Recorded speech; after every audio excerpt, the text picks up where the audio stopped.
London, August 1971. The dark and foggy waters of the River Thames reveal a blood-chilling sight, a body floating helplessly on the shore. At that moment, passers-by and onlookers rushing to the scene are terrified, convinced it is truly the corpse of the famous filmmaker Alfred Hitchcock. Panic immediately spreads among the crowd leaning over the parapet. The news travels fast, crying scandal and tragedy.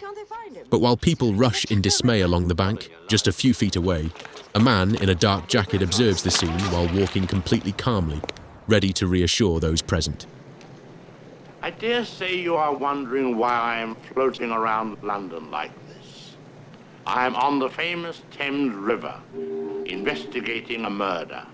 Rivers can be very sinister places, and in my new film, Frenzy, this river, you may say, was the scene of a very horrible murder. Following the box office and critical failure of Strap Curtain and Topaz, Hitchcock needed a hit. For Universal head Lew Wasserman, a thriller shot in London, which would keep costs low, decisively delivered what the public wanted and expected from the director. Hitchcock's Homecoming, 20 years after his last British film. And herein lies the true key to the mystery of the Thames. Initially, in fact, Hitchcock had intended to play the floating corpse himself within the film, having a plastic mannequin built that was identical in every way to his features to shoot the scene. Ultimately, the plans changed. The body in the film was replaced with that of a woman, while Hitchcock carved out a much safer and more ironic cameo amidst the crowd, wearing his unmistakable bowler hat, right as a politician was delivering a speech on the cleaning of the river, which was abruptly interrupted by the macabre discovery. The resulting film was Frenzy, a perfect combination of two souls. On one hand, those in which Hitchcock makes us follow the tracks of a killer, like in Psycho, and on the other, those in which he describes the torments of an innocent man hunted down, like in North by Northwest. A serial killer terrorizes London by strangling women with a necktie. The police set out on the trail of a suspect, but unfortunately for him, it is the wrong man. We thus find ourselves in a typically Hitchcockian world, stripped down to the essentials, where the characters all know each other.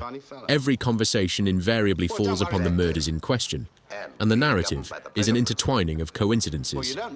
In this film, moreover, Hitchcock abandons the classic glamorous female protagonist, Grace Kelly, opting instead for everyday women, thus bringing realism and evoking truth within the macabre tale.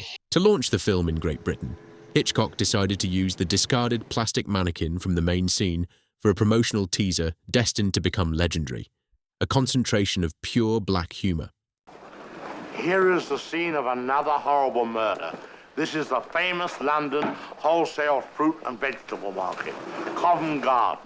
Here you may buy the fruits of evil and the horrors of vegetables. I've heard of a leg of lamb, a leg of chicken, but never a leg of potatoes.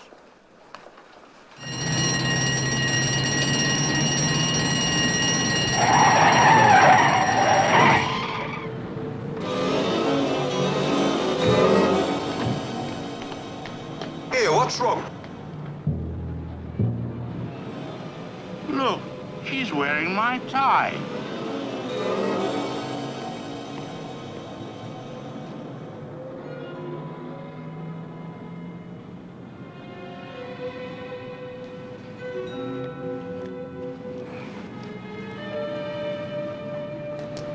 How do you like my tie? How do you like it? Despite the tasteless criticisms from Arthur Laburn, the author of the novel the film was based on, Frenzy was a resounding triumph that earned Hitchcock the best reviews of his later years, praised by Variety and the New York Times. As François Truffaut observed, the director did not merely intensify life, he intensified cinema. In case there was any doubt, back in the dim days of Marnie and Topaz, Hitchcock is still in fine form. Frenzy is the dazzling proof. It is not at the level of his greatest work, but it is smooth and shrewd and dexterous. A reminder that anyone who makes a suspense film is still an apprentice to this old master.